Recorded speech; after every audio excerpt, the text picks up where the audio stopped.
So ebtech is an AI solution provider that help businesses optimize the overall operation by leveraging on Vision AI. So currently we are providing solutions and services to 3 different sectors, mainly in the agriculture sector, the infrastructure sector, and also the carbon market. But although we are providing our solutions to 3 different sectors, but our processes, methodology, and technology are more or less the same, where we focus on Vision AI and how can we automate and also streamline the whole operations by using AI systems. So what were the main significant challenges that you guys are trying to solve with the solution? Okay, so when we started the company, it was at a very interesting time because it was right after the pandemic. Right. Interesting story, how ebtech actually started was actually both of us are kind of serial entrepreneurs. We've done businesses before. We were actually on a panel to talk about like some of our social initiatives. On the same panel, and this was also interesting because it was during the pandemic, so naturally we couldn't meet in person. Right. It was an online session. So we were in the Zoom waiting room, literally, waiting for the organizers to set everything up.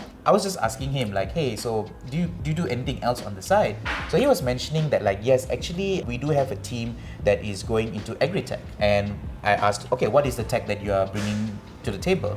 And it was related to Vision AI, focused on palm oil sector, where it was actually using Vision AI to see the coloration or the texture of the fresh fruit bunch to see whether this is ready to be harvested or not. Interestingly enough, my father and I, we run a oil palm plantation together. So we know the struggles of like you can the relate plantation to it industry. more. I could relate to it more. And I do have clientele, or like I do have like partners who are actually in the midst of developing drones and mechanization that would really benefit from this brain component and eye component of whatever is being developed over here. So immediately I saw that there is like a very good synergy towards solving our problem statement. And this is not just like a one estate problem statement. This is like a nationwide kind of problem statement, right?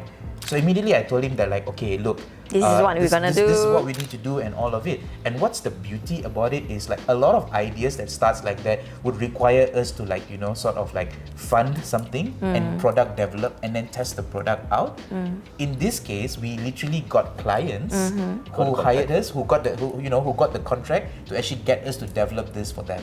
So when we started our startup, we didn't have like cash flows or negative issues, which made us like, I guess, very investable as well, because a lot of startups, like, it's not just about showing year-on-year growth, it's also showing about profitability and stuff like that. So it was perfect. So how did like Cradle support help you to navigate all these challenges? Okay, so naturally, you know, there's this old saying that you need to use money to make more money, all right? And where, you know, that's a very layman way of looking at like scaling problems and scaling issues.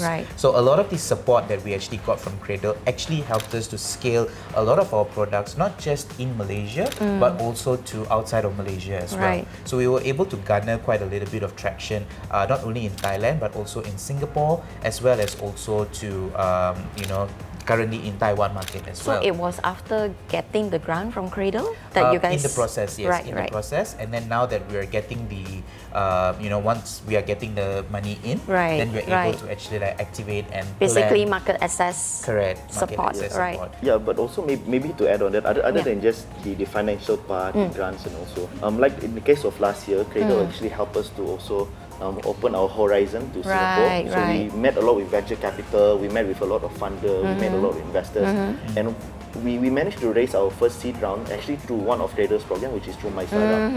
So I believe that without the support from Cradle, we were not able to do our first fundraising, and also it will be much more difficult for us to network with a lot of companies and industries in Malaysia. And also with the Cradle backing support, it actually builds a lot of credibility and also publicity for the company as a startup, which we really need. Also in terms of like when we were going into the pitching process and all of that, we got like very good support from the Cradle team, especially from the analysts, especially from like the, you know, the grant review team and stuff like that. It didn't feel like a daunting task. It took time because, you know, it's not easy. Well, we do have a lot of process. No, but it's fair because like, you know, it's we have to do our due diligence and all that. Yeah, you know, it's kind of like free money, you know what I mean? So like we have to work for it. Yeah, have to put in effort in a way. Correct. So like the process of getting there was made very seamless and smooth thanks to the Cradle team as well. So yeah, this is our kind of few supports and a few, I wouldn't say few, actually it's a lot. It was a very long support that we were getting from Cradle, and we're very thankful for that.